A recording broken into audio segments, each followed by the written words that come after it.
So you're looking after the drink stand now. If I'd known sooner, I would have stopped by this morning. I've got to say, I'm getting curious. I've heard a lot about your mixology skills. I wonder what kinds of drinks you can mix with the ingredients Glenfiddich has prepared. I don't have much of a choice. It's just one thing after another right now. First off, the Knights of Favonius annual combat assessment is coming up. And this year, the standards are higher than ever. As the captain of the reconnaissance company, I have to lead by example. At the very least, I need to rank as one of the top 3 captains in the practical portion. So, I've been intensifying my training lately. Being a descendant of sinners means I have to work hard to maintain my position. I'll have you know I've never once neglected my duties. Anyway, on top of all that, my duel with Miss Clorand required a lot of focus and energy. Learning how to turn defense into attack and seize the initiative when facing a combined assault from sword and musket. Even now, I'm still chewing through the details. But in the end, the exchange went well, and both parties learned a great deal. Never mind writing reports from 6 different perspectives. I feel like there's enough worth mentioning to write 24 of the things. Oh, I sure could. Anything that'll perk me up would be welcome. I'll leave the details to you.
One twinkling starlight for Captain Eula.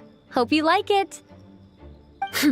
Judging by your confident tone, I'm certain I will. Well then, I'll make sure to savor this thoroughly.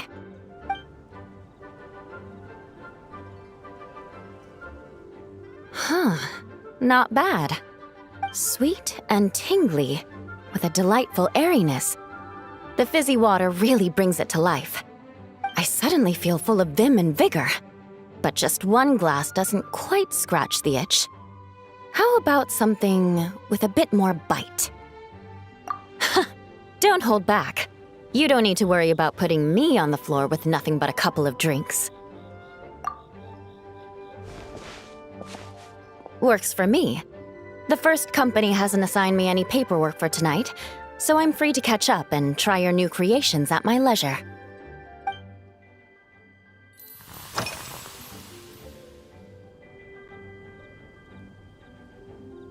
Yes, I have. For a while, the situation there was difficult. A gang of outlaw engineers was messing about with some sort of mechanism control technology, attempting to manipulate ruin graders so they could rob merchant caravans. To make matters worse, several veteran knights who had been stationed at Dorman Port were transferred to my squad, and they weren't happy to be taking orders from that Lawrence girl. Leading them on this mission was quite eventful. It took 3 weeks of stealth operations in the snow, with no fires to keep us warm, before we finally located the enemy's stronghold. Those veteran knights faced the bitter cold and were almost taken down by the enemy's smuggled battle mechs. Fortunately, the battle went our way, and they had no choice but to acknowledge my abilities. Me? I'm completely fine. But thank you for your concern. It was mentally tiring for sure, but fortunately, the operation wore them down far more than it did me. They won't be questioning my authority again anytime soon. If any new recruits try to make my life difficult, I'll just have my veterans give them a few friendly pointers. I guess you could call them a permanent solution, huh?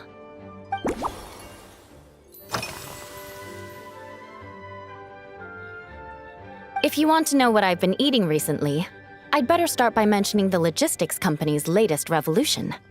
They launched a diet improvement initiative and started distributing a form of standardized canned food to knights operating in the wilderness. In the past, we only had dry rations. Every mealtime we had to set up pots and campfires, roll dice to choose a cook, and take turns standing guard. In all honesty, it was a bit of a hassle. Now we just need to bring our standard field rations, comprising of 5 cans and 9 paper packages. We can heat the cans by the campfire, and then we're ready to eat. You did say, sounds like, right? Our canned food supplier has quite the stellar reputation, and their regular meals are indeed quite good.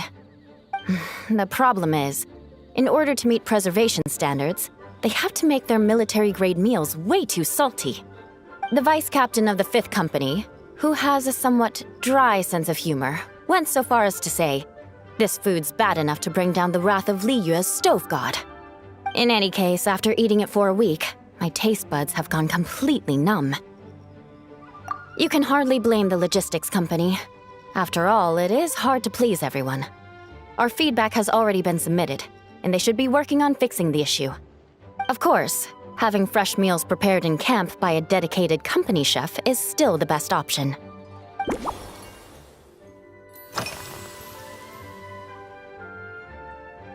That's right.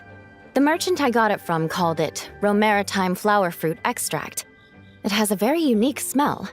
Here, have a bottle. Oh, it's a necessary courtesy.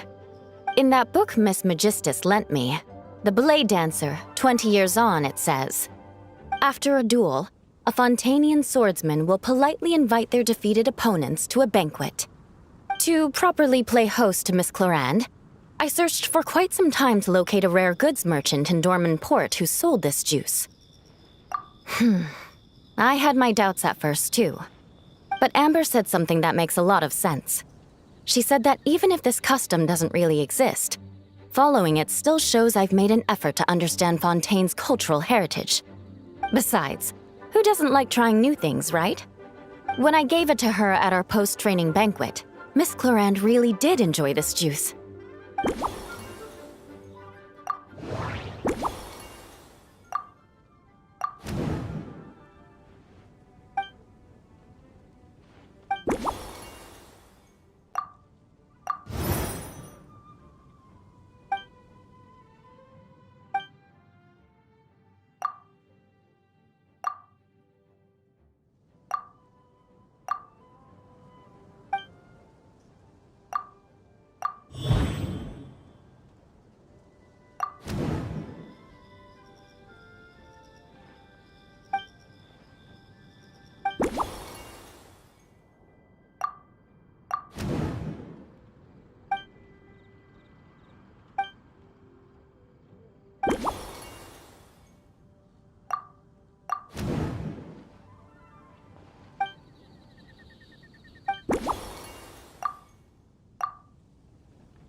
Oh my. To be honest, before we crossed swords, I was feeling eager, but also a little nervous. Miss Clorand's combat style comes from the mysterious Marechaussee hunters. In the library, there are some old Fontanian newspapers from hundreds of years ago that give some idea of how formidable an organization it was. A more recent newspaper claimed that Miss Clorand was an orphan from an underwater kingdom, and that before battle she would perform rituals inviting spirits to possess her sword. Certainly, from my own experiences, Miss Cloran's abilities more than match those descriptions. Incorporating elements of swordsmanship into a drink? Huh. Certainly a creative idea, I'll give you that. A commemorative cocktail at a time like this sounds nice, but how do you plan to express something like swordsmanship with a drink?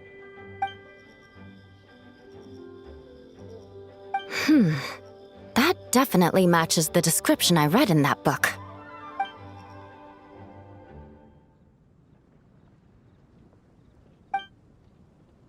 That's right. You really know your stuff. I doubt there's anyone else in all of Tevat who could come up with such a perfect metaphor.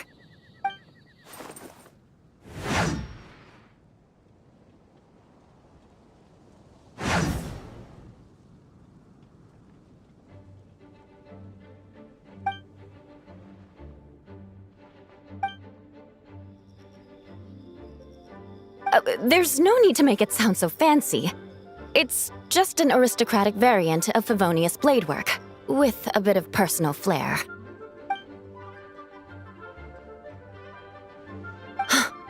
Firewater. In recent years, firewaters gained popularity the world over, following in the wake of prosperous Snezhnayan merchants. These days, almost every tavern has a signature drink that uses it as a base. You really are good. Why don't we try replacing the fruit wine with firewater? As for the alcohol content, that's not a problem. Plenty of the expedition team may have drunk themselves senseless with firewater. But me, I'm full of confidence.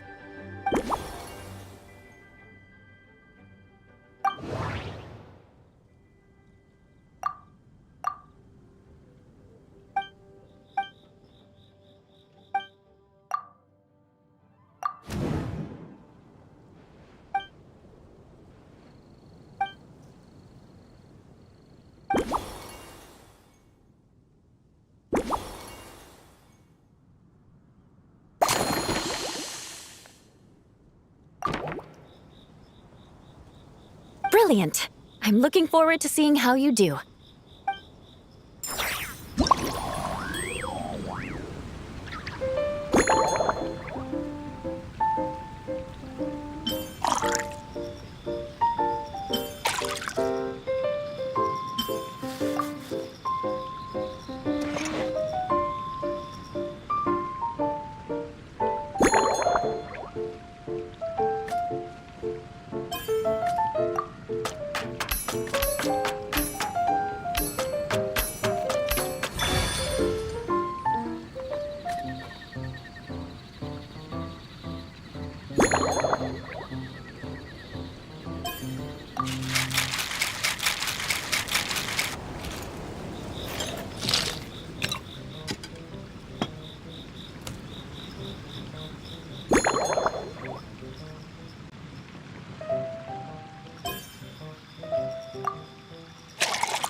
Here's your all-new Seafoam Sword Song, mixed to meet your personal preferences. Oh my, what beautiful colors! And you even added my romaritime flower fruit extract. The aroma is perfect, and I can smell the alcohol, but it doesn't stifle the fruity fragrance. Let's see how it tastes. Give me a moment to come up with the right words. I need to think carefully. I know it's unbecoming of a lady, and a proper connoisseur would savor their drinks slowly. But I'm sorry, this is just too good to be true.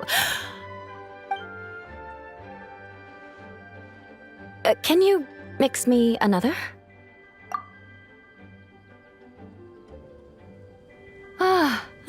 Oh, no, what was I going to say? I've completely lost my train of thought. Oh, whatever. I feel fantastic. This cocktail. Oh, it's the best I've ever had. I think I'm gonna head home and get some sleep. Don't worry about me. This is the happiest tipsy I've been in years. I'm still far from being drunk. By the time I've written up those reports for my exchange with Miss Clarend, I'll have been on duty for 3 months straight. Jean, the acting grandmaster. Isn't it about time she gave me some time off?